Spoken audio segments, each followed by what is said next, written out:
Chapter 5. The green cherry tomato ripens. Sejun's hand tightly gripped the fish, which struggled and opened its mouth wide to attack Sejun, then clamped down hard. Snap! Snap! Sharp teeth clashed, making a sharp sound.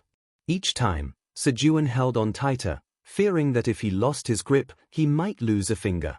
Sejun held the fish tightly and ran to the spot below the hole in the ceiling where the fire was. Meanwhile, the fish, which had been fiercely resisting, began to breathe faster, and its body went limp.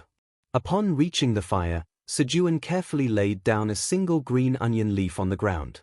He carefully placed the fish on the leaf and covered it with another green onion leaf. And then, swoosh! He tore the green onion leaves to the thickness of a finger to use them as strings, wrapped the fish in 2 pieces of the torn leaves in a cross shape, and tied them together. I hope this tastes amazing. Sejun carefully placed the fish wrapped in green onion leaves in the center of the fire pit. And then, time. He waited. He watched for a long time. Sniff, sniff. Ah, it smells great. The rich, oily scent melted into the rising steam and began to fill the cave. He remembered his childhood. When his mother was preparing a meal, the smell of food would spread from the kitchen and take over the entire house. When he came home after school and the smell filled the house, his mood would lift if it was one of his favorite side dishes. Back then, even the waiting time before eating was happy. Gurgle. A noise interrupted Sejun's thoughts. He was hungry, but he held back. He was determined to fill his empty stomach with something delicious. Gurgle. Hold on just a bit longer. I'll put something really delicious in you. Sejun consoled his stomach and patiently waited. He waited for it to be completely cooked. And when the scent became deeper and richer. I can't wait any longer. I can't stand it. Sejun used the dried, hardened green onion leaves to remove the grilled fish wrapped in palm leaves from the fire. He carefully untied the knot that held the green onion leaves together. Whoosh! When he untied the string and removed the green onion leaves, a dense aroma of fish mixed with the scent of green onion leaves spread. Wow! Sejun marveled at the sight of the moist, glistening fish. Gulp! Sejun folded the fish in half, tore off a piece of protruding flesh, and put it in his mouth. It was perfectly cooked. There was no fishy taste, and the chewy texture was felt as soon as he bit into it, with the savory flavor spreading in his mouth the more he chewed. Amazing! Gobble gobble. Sejun devoured the fish in a frenzy. I finished it already. Sejun looked at the fish with only bones left and wore a crestfallen expression. At that moment, peep, peep, a sound of disappointment came from the side. Sejun wasn't the only one disappointed. Hey! Sejun looked at the source of the sound, and the rabbit couple was wearing a lost expression as they stared at the fish bones left. No way! No, it couldn't be rabbits eating fish. But on second thought, the rabbit couple preferred to roast and eat the leaves like Sejun. Do you guys eat meat too? Sejun asked. Peep! As if to say they also just found out now, the rabbit couple simultaneously turned their heads. They seemed annoyed that Sejun had eaten it all by himself. Sorry, I didn't know you guys eat meat too. Sejun scratched his head and got up to go to the pond. He intended to catch a fish. The number of fish in the pond had increased since the last time he saw them. But where are they coming from? As Sejun examined the pond with a torch, he noticed a small hole about the size of a hand in the corner of the pond. Hey! A fish entered through the hole at that moment. Ah, they're coming in through that hole. It seemed they were attracted to the light of the torch. Sejun finally figured out where the fish were coming from. Unconsciously, Sejun brought the torch closer to the pond to take a closer look. Splash! A fish jumped towards the torch, opening its mouth. Hey! Whoosh! Sejun quickly lifted the torch to avoid the fish. Snap! The fish bit the air. Splash! The fish that failed to hunt returned to the water. What's going on? Sejun cautiously brought the torch close to the water again. Splash! Splash! The fish jumped up to hunt the torch. Whoosh! Sejun lifted the torch to avoid them. Snap! Snap! Splash! Splash! The fish failed to hunt again and returned to the water. Aha! Sejun realized what the fish were reacting to. The fish would jump when they saw the torch moving near the surface, thinking it was prey. Now that he knew how to make the fish jump, catching them was easy. Sejun shook the torch near the pond. Splash! A fish opened its mouth and jumped towards the torch. Here it comes. Sejun focused on the movement of the fish. And when the fish reached its highest point and was about to fall back down. Now! Thwack! Sejun swung the torch at the rising fish, knocking it out of the pond and onto the ground. The fallen fish writhed to breathe. In the meantime, thwack! Thwack! Sejun sent 2 more fish to the ground. Holding the 3 fish that had stopped breathing, he approached the fire pit. Squeak! Squeak squeak! The rabbit couple cheered for Sejun as if they were never upset, sending him admiring gazes. Sejun's shoulders straightened. At that moment, he felt like a hero. Squeak! Squeak! The male rabbit brought some green onion leaves and volunteered to help with the cooking. Rustle! Rustle!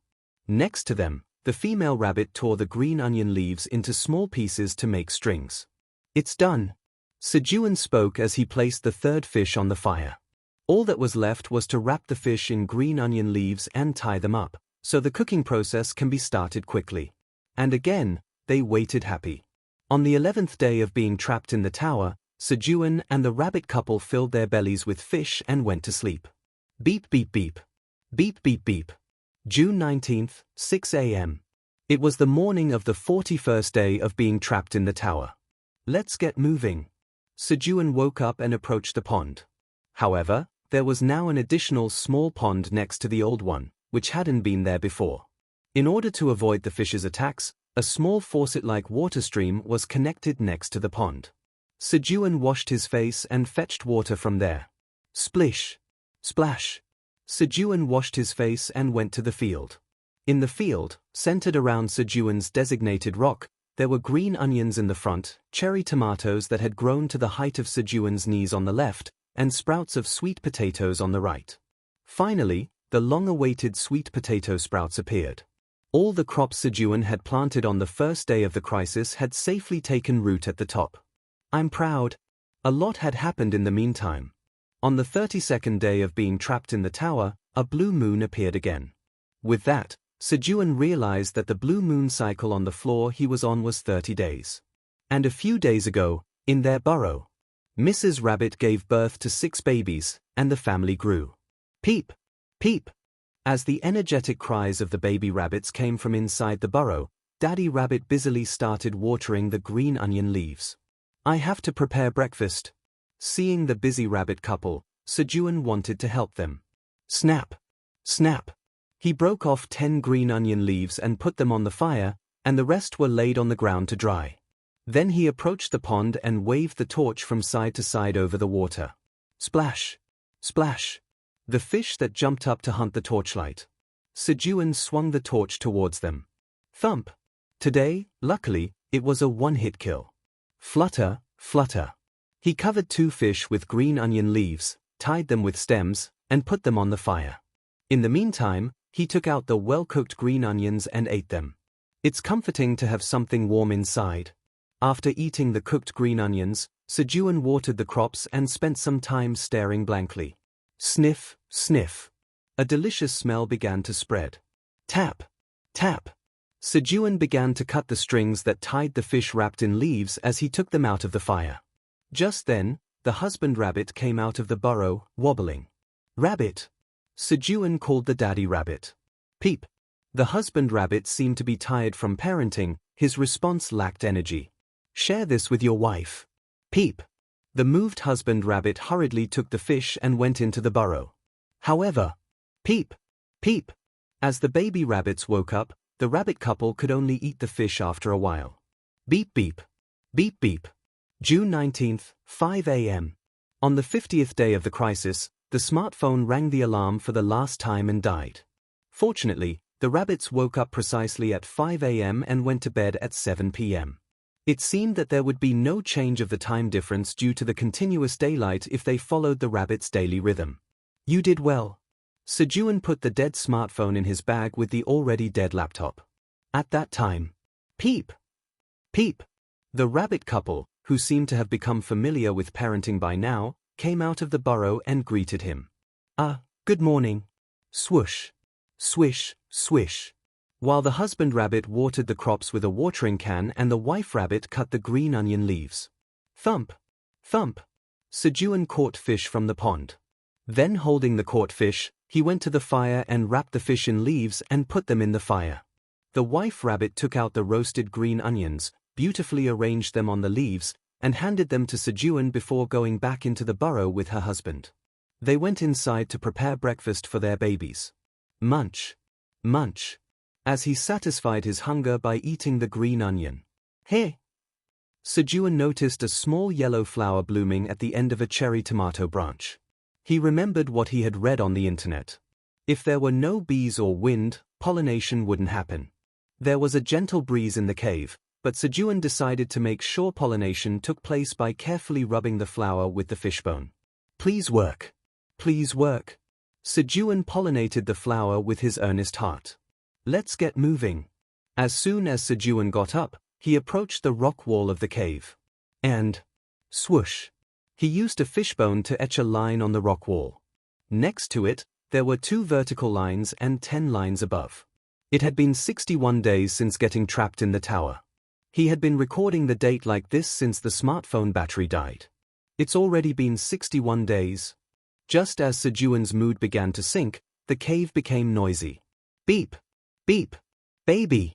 As morning came, the baby rabbits came out of the burrow one after another, following their parents. Beep! Beep! The rabbit couple greeted Sejun in the morning and asked for help. All right. Let's go. Lately, Sejun occasionally looked after the baby rabbits. It wasn't a big deal, just making sure they didn't go anywhere dangerous. While Sejun watched the baby rabbits, the husband rabbit watered the field, and the wife rabbit cut the leaves to prepare breakfast. The baby rabbit stayed quiet when given food, so the meal was peaceful. After the meal, the rabbit couple went back into the burrow with their babies. Sejun washed his face and went to the cherry tomato field. The cherry tomato field had become a flower garden with more and more flowers blooming. And Sejun lightly shook the branches with cherry tomato flowers. Please work. Please work. Since there were now too many flowers to pollinate one by one, he lightly shook the branches and recited the pollination spell. That's when, hey!